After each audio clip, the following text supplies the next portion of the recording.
आज हम बात करने वाले हैं इंडिया की तेजी से उभरती हुई ट्रांसफॉर्मर मैन्युफैक्चरिंग कंपनीज में से एक एटलांटा इलेक्ट्रिकल्स लिमिटेड के बारे में, जिसने FY26 में एक्सप्लोसिव ग्रोथ डिलीवर की है और अब इंडिया के power transmission, renewable energy, BESS यानी battery energy storage systems, data centres और ग्रिड इंफ्रास्ट्रक्चर बूम का बड़ा बेनिफिशियरी बनती हुई दिखाई दे रही है। यह सिर्फ एक ट्रेडिशनल ट्रांसफॉर्मर मैन्युफैक्चरिंग कंपनी नहीं है, बल्कि rapidly evolving extra high voltage यानी EHV ट्रांसफॉर्मर प्लेयर बनती हुई दिखाई दे रही है, जो आने वाले वर्षों में 400 kV और 765 kV ट्रांसफॉर्मर मार्केट में अग्रेसिव एक्सपेंशन की तैयारी कर रही है। सबसे इंटरेस्टिंग बात यह है कि मैनेजमेंट ओपनली कह रही है कि अभी कंपनी का अगला बड़ा फेज शुरू हुआ है। पिछले कुछ वर्षों में कंपनी ने अग्रेसिव कैपेसिटी एक्सपेंशन किया, नई मैन्युफैक्चरिंग फैसिलिटीज ऑपरेशनल की और अब उसका डायरेक्ट इम्पैक्ट फाइनेंशियल परफॉर्मेंस में दिखाई देने लगा है। FY26 मैनेजमेंट के अनुसार डिफाइनिंग ईयर रहा है, क्योंकि इसी साल कंपनी ने अपनी एक्सपेंडेड कैपेसिटी का पूरा फायदा उठाना शुरू किया। अगर FY26 फाइनेंशियल परफॉर्मेंस की बात करें तो नंबर्स काफ़ी इंप्रेसिव दिखाई देते हैं। FY26 में कंसोलिडेटेड रेवेन्यू लगभग 1851 करोड़ रुपए तक पहुंच गया, जिसमें लगभग 48.8% युवाई ग्रोथ देखने को मिली।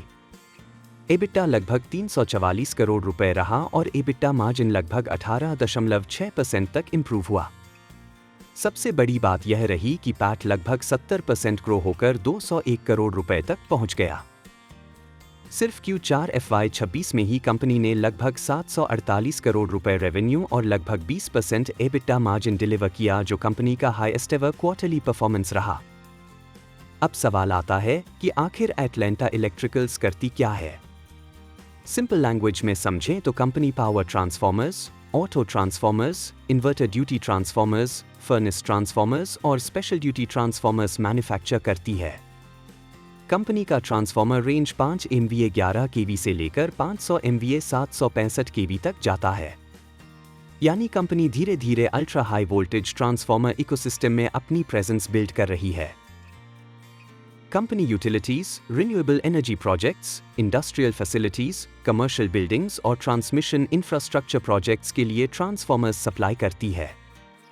इसके कस्टमर्स में स्टेट यूटिलिटीज, गेटको, रिन्यूएबल EPC कंपनीज और लार्ज प्राइवेट सेक्टर प्लेयर्स शामिल हैं। अब सबसे बड़ा ग्रोथ ट्रिगर डिस्कस करते हैं, 400 kV और 765 kV अपॉर्चुनिटी। मैनेजमेंट ने कॉल में बताया कि FY26 का सबसे बड़ा माइलस्टोन था PGCIL approval for manufacturing up to 400 kV transformers at Vadodara facility. सबसे इंटरेस्टिंग बात यह है कि मैनेजमेंट के अनुसार यह अप्रूवल सिर्फ 2 साल में मिला, जो इंडस्ट्री के फास्टेस्ट अप्रूवल टाइमलाइंस में से एक माना जा रहा है। अब इसका इंपॉर्टेंस समझिए। इंडिया में ट्रांसमिशन इंफ्रास्ट्रक्चर अग्रेसिवली एक्सपैंड हो रहा है। Renewable energy integration, green energy corridors और ultra high voltage grid expansion के लिए 400 kV और 765 kV ट्रांसफॉर्मर्स की डिमांड तेजी से बढ़ रही है। यही वजह है कि EHV ट्रांसफॉर्मर सेगमेंट आने वाले वर्षों में सबसे हाई ग्रोथ सेगमेंट्स में से एक बन सकता है। मैनेजमेंट का कहना है कि FY27 की सबसे बड़ी प्रायोरिटी 400 kV ट्रांसफॉर्मर प्रोटोटाइप और 765 kV transformer prototype successfully develop करना है। कंपनी का अप्रोच डिसिप्लिन दिखाई देता है, पहले प्रोटोटाइप, फिर वैलिडेशन और उसके बाद लार्ज स्केल एग्जीक्यूशन। अब कंपनी की मैन्युफैक्चरिंग कैपेबिलिटीज की बात करें तो एटलांटा इलेक्ट्रिकल्स के पास करंटली 5 मैन्युफैक्चरिंग फैसिलिटीज हैं, जिनकी कंबाइंड इंस्टॉल्ड कैपेसिटी लगभग 63,060 MVA है। FY26 में कंपनी ने लगभग 22,943 MVA प्रोडक्शन अचीव किया। खास बात यह रही कि वडोद फैसिलिटी ने सिर्फ 7 महीनों के ऑपरेशन में लगभग 6,960 MVA प्रोडक्शन दिया, जबकि एटलांटा ट्राफो फैसिलिटी ने लगभग 580 MVA कंट्रीब्यूशन किया। अब मैनेजमेंट की सबसे बड़ी कॉन्फिडेंस स्टोरी आती है वडोद फैसिलिटी से। कंपनी ने लगभग 200 करोड़ रुपए इन्वेस्टमेंट से वडोद प्लांट डेवलप किया था। मैनेजमेंट का कहना है कि इंडस्ट्री में ऐसे प्रोजेक्ट्स का पेबैक पीरियड जनरली 5 से 7 साल होता है, लेकिन वडोद फैसिलिटी पहले 7 महीनों में ही लगभग 495 करोड़ रुपए रेवेन्यू जनरेट कर चुकी है। मैनेजमेंट के अनुसार अब यह इन्वेस्टमेंट सिर्फ 3 से 4 साल में पेबैक अचीव कर सकता है, जो ट्रांसफॉर्मर इंडस्ट्री में रेयर माना जा रहा है। अब सबसे इंपॉर्टेंट चीज ऑर्डर बुक की बात करते हैं। FY26 में कंपनी ने लगभग 2,507 करोड़ रुपए के नए ऑर्डर्स बुक किए और फाइनेंशियल ईयर एंड तक अनएग्जीक्यूटेड ऑर्डर बुक लगभग 2,493 करोड़ रुपए तक पहुंच गई। मैनेजमेंट का कहना है कि ऑर्डर बुक क्वालिटी भी इंप्रूव हो रही है क्योंकि हायर कंट्रीब्यूशन अब 220 kV और EHV ट्रांसफॉर्मर्स से आ रहा है।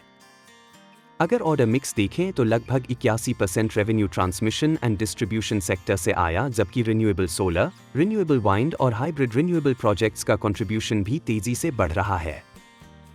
अब फ्यूचर ग्रोथ ड्राइवर्स की बात करें तो मैनेजमेंट ने 3 बड़े सेक्टर्स हाईलाइट किए हैं। पहला, BESS यानी battery energy storage systems. India renewable energy penetration तेजी से बढ़ा रहा है और एनर्जी स्टोरेज सिस्टम्स के लिए स्पेशलाइज्ड ट्रांसफॉर्मर्स की डिमांड तेजी से बढ़ सकती है। दूसरा, डेटा सेंटर्स।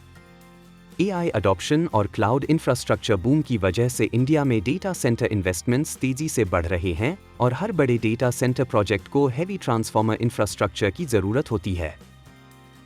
तीसरा, रिन्यूएबल एनर्जी प्रोजेक्ट्स। सोलर और वाइंड प्रोजेक्ट्स लगातार grid evacuation infrastructure demand create कर रहे हैं। मैनेजमेंट का मानना है कि आने वाले वर्षों में यह डिमांड स्ट्रक्चरली स्ट्रॉन्ग बनी रह सकती है। अब कंपनी का अगला बड़ा प्रोजेक्ट है यूनिट 6 यानी dedicated inverter duty transformer facility. Management FY27 में इस नई फैसिलिटी को ऑपरेशनल करने की प्लानिंग कर रही है, जिससे लगभग 5,000 MVA एडिशनल कैपेसिटी जुड़ जाएगी। यह फैसिलिटी रिन्यूएबल एनर्जी प्रोजेक्ट्स और EV चार्जिंग इंफ्रास्ट्रक्चर डिमांड को टारगेट करेगी। इसके अलावा कंपनी टैंक और रेडिएटर मैन्युफैक्चरिंग फैसिलिटी भी सेटअप कर रही है ताकि बैकवर्ड इंटीग्रेशन अचीव किया जा सके। इसका फायदा होगा better quality control, supply chain stability और मार्जिन इंप्रूवमेंट। अब एक्सपोर्ट्स अपॉर्चुनिटी की बात करें तो management aggressively export markets explore कर रही है। FY26 में कंपनी को पहला साइजेबल एक्सपोर्ट ऑर्डर मिला है और अगले 3 वर्षों में एक्सपोर्ट्स को लगभग 15% रेवेन्यू कंट्रीब्यूशन तक ले जाने का टारगेट रखा गया है। मैनेजमेंट स्पेसिफिकली कह रही है कि कंपनी ट्रांजैक्शनल एक्सपोर्ट्स नहीं करना चाहती बल्कि सिलेक्ट मार्केट्स में लॉन्ग टर्म प्रेजेंस बिल्ड करना चाहती है। यह strategy long term sustainable growth perspective से काफी इंपॉर्टेंट दिखाई देती है। अब बैलेंस शीट की बात करें तो कंपनी ने FY26 में बड़ा अचीवमेंट हासिल किया है। मैनेजमेंट ने बताया कि सभी long term debt completely repay कर दिए गए हैं, यानी अब company effectively debt free position में पहुंच चुकी है। ऑपरेटिंग कैश फ्लो FY26 में लगभग 184 करोड़ रुपए रहा, जबकि क्रिसिल ने कंपनी की रेटिंग स्टेबल और एक रियाफर्म की है। अब रिस्क्स की बात करें तो transformer industry raw material intensive industry है। कॉपर, स्टील, मिनरल ऑयल और बुशिंग्स जैसी कंपोनेंट्स की प्राइसिंग वॉलेटिलिटी मार्जिन्स इंपैक्ट कर सकती है। मैनेजमेंट ने कंकॉल में मिनरल ऑयल शॉर्टेज और West Asia conflict related supply disruptions का भी जिक्र किया। कंपटीशन भी ग्रेजुअली बढ़ रहा है क्योंकि कई companies transformer capacity aggressively expand कर रही हैं। हालांकि मैनेजमेंट का मानना है कि इंडिया और ग्लोबल ट्रांसफॉर्मर डिमांड अगले कई वर्षों तक सप्लाई से ज्यादा रह सकती है। लेकिन ओवरऑल पिक्चर देखें तो एटलांटा इलेक्ट्रिकल्स इंडिया के पावर इंफ्रास्ट्रक्चर बूम की इमर्जिंग ग्रोथ स्टोरी दिखाई देती है। Company aggressively EHV segment, renewable energy ecosystem, exports और बैकवर्ड इंटीग्रेशन पर काम कर रही है। अगर मैनेजमेंट अगले कुछ वर्षों में 400 kV और 765 kV transformer execution successfully scale कर पाती है तो एटलांटा इलेक्ट्रिकल्स ट्रांसफॉर्मर इंडस्ट्री में नेक्स्ट लेवल ग्रोथ फेज में एंटर कर सकती है। यह वीडियो सिर्फ एजुकेशनल पर्पसेस के लिए है। किसी भी इन्वेस्टमेंट डिसीजन लेने से पहले अपने SBI रजिस्टर्ड इन्वेस्टमेंट एडवाइजर से सलाह अवश्य लें।